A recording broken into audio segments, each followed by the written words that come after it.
Look what the cat has dragged in. Dave promised me there was going to be no scum yet. But look, he's even got Kitsu Koi on his t-shirt. Anyway, yes, we've popped down today. By accident, I bought a van. Look how brown I look. Not too shabby. Come down today with the dog, aka Fatty, Lewis, down to Southwest Koi. Look at that, it's amazing. Absolutely fantastic location. So these are obviously all getting done slowly.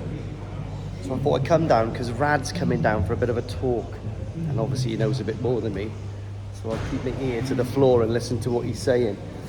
But yeah, we'll have a little look at round in a minute and we'll go from there. It's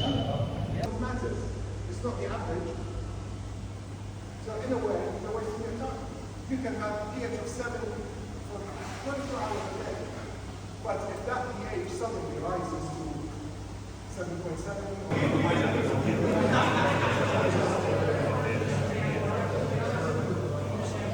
Let's look at this one.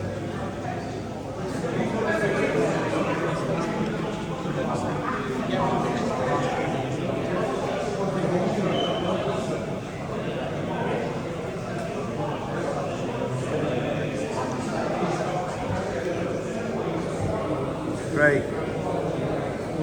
Managed to get back from Southwest Koi yesterday. Didn't do a lot of filming because I was busy talking to everyone. It was absolutely fantastic. What setup. The place is amazing. So thanks for everyone, all the Daves and the Johns. Everyone seems to be called Daves, Johns or Scotts. Must be one of those things. But anyway, I've picked up my koi partner. Hey, say hi, Wolfie. So we're in Koi Water Barn at the moment. We're going to have a little snoop around and see what we can find. Because Dad needs some pipe, don't I? Yeah. Yeah, boy.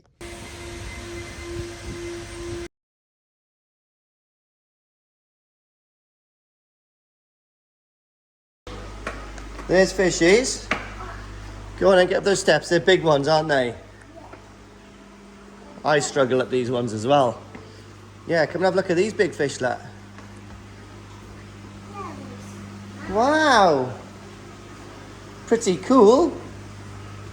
That's a big bowl, nothing in there. It's a measuring bowl. Well, it's not a measuring bowl, it's an inspection bowl. Look at these big fishies here. No, you can't go there because you'll fall in. Look at these ones. What's that? That is a little gate there to stop little people like you and me falling in the pond. See? Cool, huh? No, let me pick you up. Look at that, Wolf. Which is your favourite one in there? Shower. You like the shower down there? Well done, boy. It's got a nice body, isn't it? That one. Oh, that's a shower. How did you know that was a shower? You've got problems, boy. That. Mate, I don't understand how he knew that was a shower. He obviously listens to me, doesn't he? Yeah. Wow. That's an amazing. You're very clever for your age. Right, jump down. Let's have a little look at the toes, Where's Johnny? Where's Tony? Tony's in Dubai, but I think you're on about Daddy's Hiyatsuri. Should we look for a Tony? Let's have a look for a Tony. There's no Hiyatsuris in there. What about this one? Is there any in here? No, there's no Hiyatsuris in there. Let's go and have a look over this way. Maybe there's some small ones. oh, another. Right, remember guys, there's still one or two left, isn't there, Wolf? And look, there they are. They've got their own tank now. So, yeah, if you still want one, there's still a few left, isn't there? Wolf? Oh, there we are. So Wolf is getting the proper shop tour, isn't you, Wolf? Royalty, Koi royalty. Are you going to be the second man in history to win the All Japan Koi Show as a Westerner? Watch this space. Right, here we are, look. So we're having a little walk around. I got the airplane. You want to go and see some aeroplanes? Okay, let's go. Guys, if you ever go to Koi Water Barn, this is totally not Koi associated, but check out that. So we've got Biggin Hill airport here, haven't we? And we're going to go and have a look at all the Messerschmitts and the Spitfires. Wicked.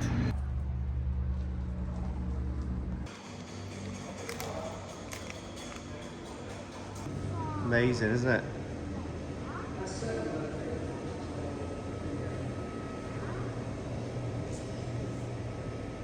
Right then, guys, just got back from Kent for the weekend. Let me nip down a bit. Wolfie's skinny dipping. It's bloody freezing as well. And yeah, the koi pond looks a lot emptier. Yeah, so I got a bit of a green tinge on the water because, believe it or not, these fish are on probably just over 1 kilo of food a day. And I've come back and they've put on loads of mass. Haven't they, Yaz? Yeah. Tell you what doesn't work. That Pepto-Bismol stuff you've got on my feet. Oh, the what? What's it called? Potassium permanganate. Yeah, because now I've got to use heel repair with peppermint oil. Let's have a look at your heels. Come on. Work. Come on. Show me your peduncle. Show him your peduncles. Show him your peduncles. Right. Okay. I'll tell you what I did pick up from Koi Water Barn though is got a couple of these for the backy shower, and also I got some, excuse the mess under here, guys. I've been offloading a few fish and it's caught up with me. But I got a couple of sections of 3-inch pipe as well. And fact for you, actually 3-inch pipe is more expensive than 4-inch pipe. And the reason is, someone, have you made me a coffee? Oh, thanks Yasmin, that's lovely. That's gonna catch up with me in the morning, isn't it? But anyway, yeah, the reason why, oh, salty. Oh, the reason why, the reason why 3-inch pipe is so expensive is because apparently it's only used in the dairy industry. Now then, don't know how true that is, but it's come from someone who knows a little bit more than me, so it probably is a relative, you know, chunk of reality in that. So before I went away, I didn't actually film this, but I had a bit of a problem with my Flow friend. Now then, I can't blame the Flow friend. All I can do is blame myself. So Flow friends, believe it or not, are an amazing piece of engineering. However, they don't like getting wet, which I find really strange. They're built for the koi hobby. Well, I don't know if they're specifically built for the koi hobby, but they're built to pump water. But you can't have them outside or submerged. I understand they can't be submerged, yeah, but they should be IP66 at least. But yeah, they're not. So what was happening was, I came back from work and the absence of, well, okay, yes, I'm going to paint that wall behind me. I might do it this weekend. But I came down here and I thought my Fujimak was broke. Right, the one there, right? Because I heard it was quite loud. And the reason I could hear it is because I didn't realise the shower wasn't working. So I was like, right, what's wrong with the shower? So I investigated down the skimmer end, and what happens is the fish go mental for skimmers. Anyone's got a skimmer in their pond, you'll know that that thing loves to be sucked on, all right? Well, you know what I mean, okay? So for some reason, fish love to suck a skimmer plate, okay? No jokes there, all right? But I wish mine looked more like a skimmer these days, I can tell you, right? And the feed's on the go.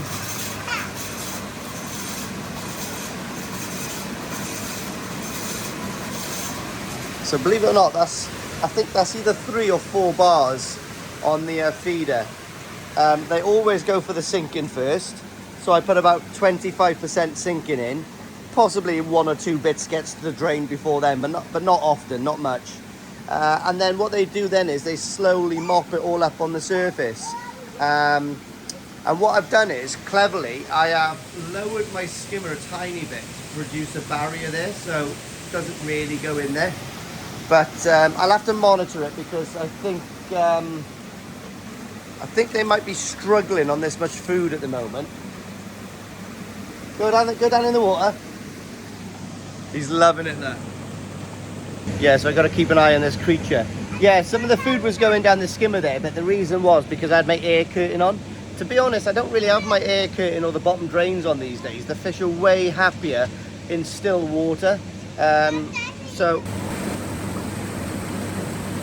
as you can see, the fish are still feeding. So they'll just mop everything up there before it goes on the skimmer, which is good news. But the volume on them, I'm really surprised. I can see it, you know, just after about 3 or 4 days. There's about 21 koi in there now.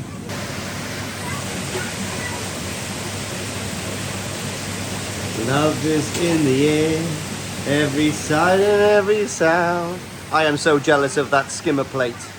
I told you, that skimmer plate gets way more action than I do. So, right, so this is what the problem was. Let me show you. Let me show you. Learn from my mistakes. Let me move that out of the way. Right, okay. This is my flow friend. And this is my, obviously the back of my skimmer, okay?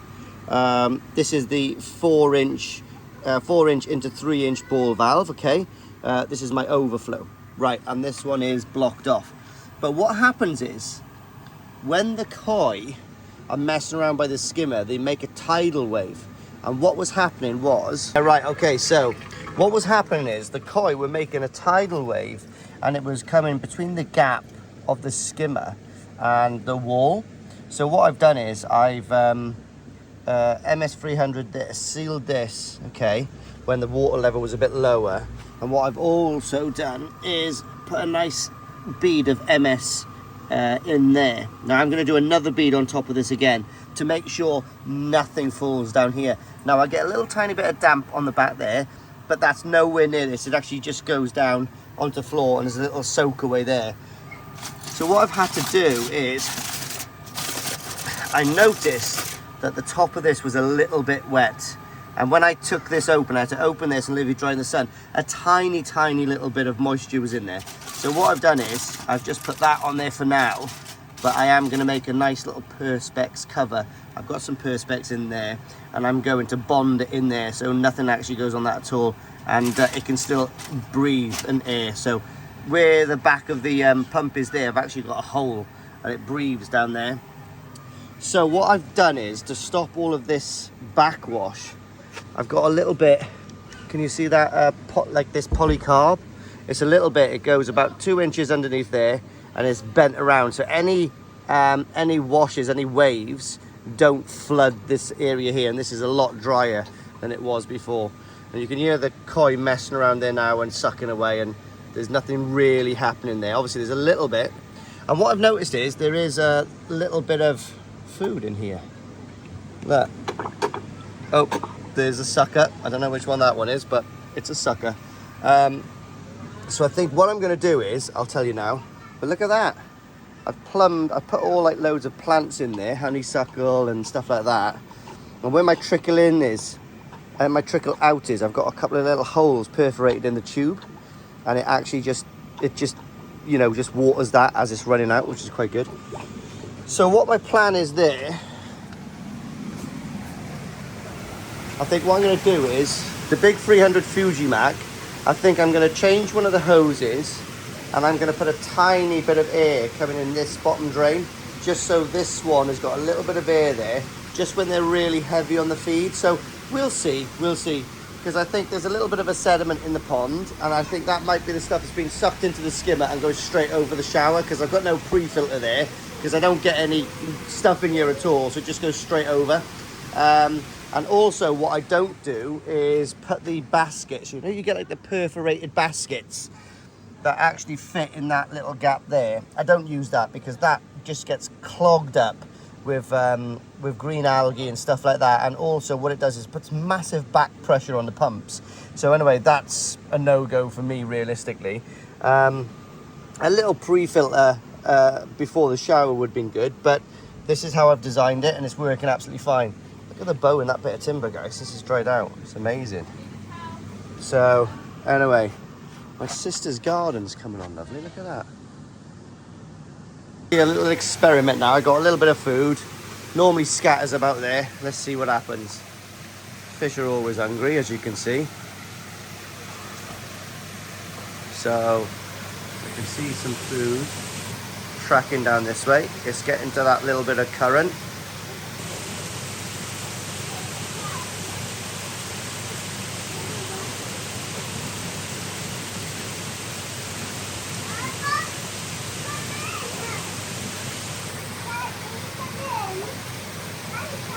I'm not going to go in tonight, Wolfie. I'll go in tomorrow, though, I promise.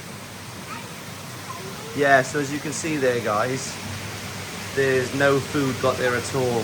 It's still hovering in the center of the pond, so I think that might be a winner. I think we'll leave it there for a little while. Just when I'm heavy on the food, to be honest. Talking about food, what am I making for you tonight, Mrs. Hadfield? Chicken breast broccoli, and then I'm fasting for 48 hours. Chicken breast broccoli, and you are fasting for 24 hours. Yasmin, would you appreciate me more if my vent looked like a skimmer plate? That would mean the world to me. The feeder has just gone off.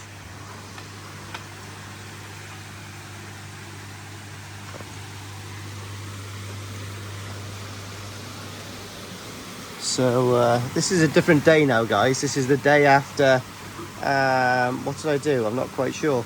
The day after I decided to put the air on in this part of the pond, but now I've turned it off. So, yeah, I think what I'm going to do is, well, what I planned on doing tonight was actually, sorry guys, I'm a bit sweaty. I've just been out on the mountain bike for a bit. What I was planning on doing tonight is, can you remember the air curtain that I put there under the skimmer?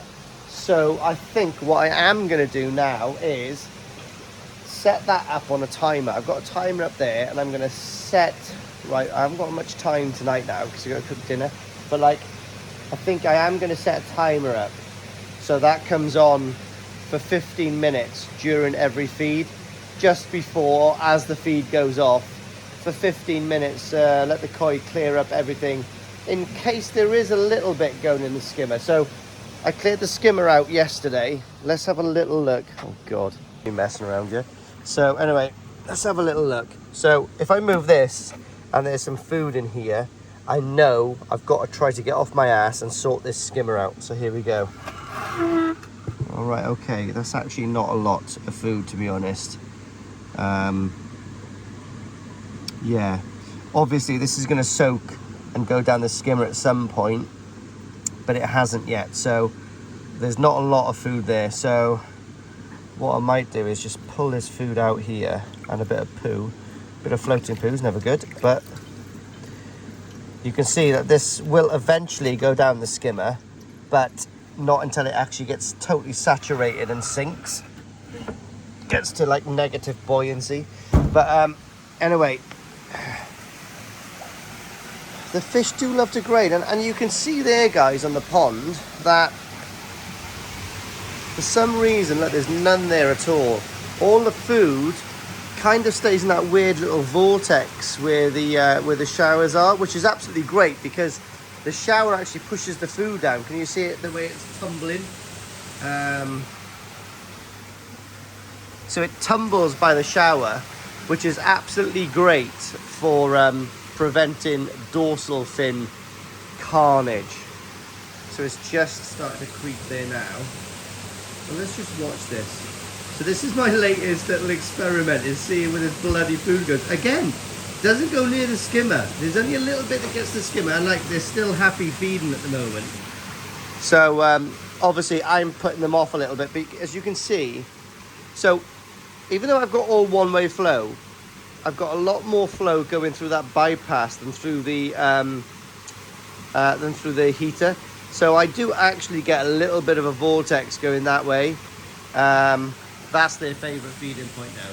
They seem to all know that it congregates up there eventually. Like you can see it moving around here now and going straight back up there. So even though I haven't got like an inlet on each corner, you can still provide. Even if you've got a pond, right, and you put like two inlets on each side, and that one's more powerful than that one, you do still get that. It is one of those things. And what happens as well is that all the water actually goes down, hits this wall and bounces back. You know, it doesn't, you know, the flow, the energy has got to disperse somewhere. But yeah, see, it just does not go down to that last quarter of the pond. So it's really quite good. And the fish are loving it, mate. The fish have got such good bodies. I sent a video to Ryan San the other day, and yeah, dude, insane. Also, dates to Japan. Oh, Danichi. Where did I get it from? Yeah, Danichi. But anyway, the dates for Japan are getting very close now. So it looks like between the 10th and the 12th I'm leaving, and about the 22nd to the 24th of October I'm coming back. So that's a solid 2 weeks. I could do 3 weeks, but I really fancy going to the All Japan in the end of January. And it is my birthday, and my wife is extremely caring. So we'll see, I don't know, but I'm gonna go to the All Japan. There we are, you've heard it, I'm gonna do it. So actually, I was gonna say that's too much, 3 trips to Japan in 1 year, but it's not, it's 2. So I can get away with that. And then like the All Japan is in the new year, isn't it? So that's not too posh. Just about negotiable with the missus. But hey, if I don't spend it on flight, I'll spend it on something else. Mountain bikes probably. So the fish, like I said, guys, right? There is 21 fish in there now. That Tancho is going. That Tancho is being bought by Snout-Nosed Trotter's King of the Sausage, Liam. So Liam Tickle is coming down to get that. Now he's already got an amazing Tancho off Tim. So that Tancho is from the Sintro Koi Farm, and it is absolutely a lovely, it's really putting on body now, and it's a fantastic koi. The only reason I'm getting rid of it is because I don't want a Tancho in there. I don't know why. Bit too formal. The pattern's too formal for me. I really like the mismatch, and possibly, how else could I say it? The informality of Kawaku, Sankey, Showers. You know, do you know what I mean? I think that's why I don't actually like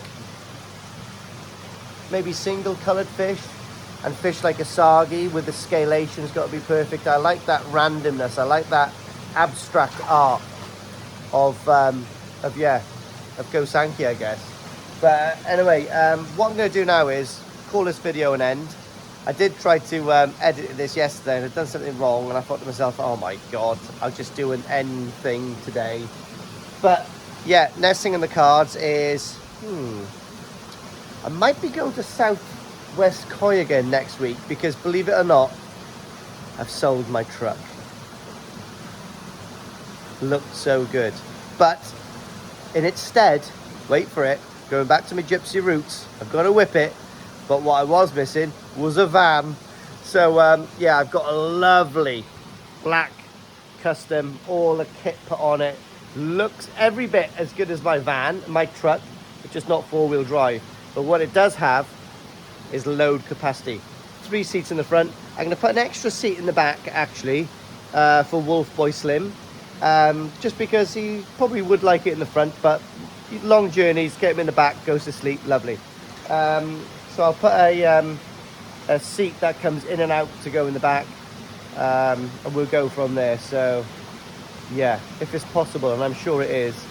But yeah, really nice van. So I'm picking that up from Bristol on Sunday, and because I'm there with Wolf, I think I'll break the journey, take him to the fish shop.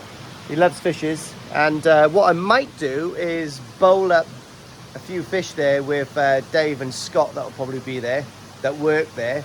The other Dave, the owner, is actually in Malaga or something like that, or Shagaloof, one of the two. But anyway, super nice guy. He's got a really cheeky little smile. Looks a bit like Del Boy, but I like him. Do you know what I mean? A little cheeky smile. All right, my love. Yeah. But anyway, so we'll go up there. So that's probably the next one. But I need to get in there and sort out the end skimmer thing, and we'll do that. But that's for the next one. So hope you like this one. And yeah, if anybody wants me to source them, I don't know, 500,000, £2 million yen. £2 million yen. Oh, guys, come on. I am only joking, but I am going to Japan, guys, and if anybody wants anything, let me know, because not that I'm going to source it, but I know someone who can source it. But yeah, if you've got any fish wish lists from up Nagata, and possibly down south, I don't know, let me know. But anyway, until the next time, bosh.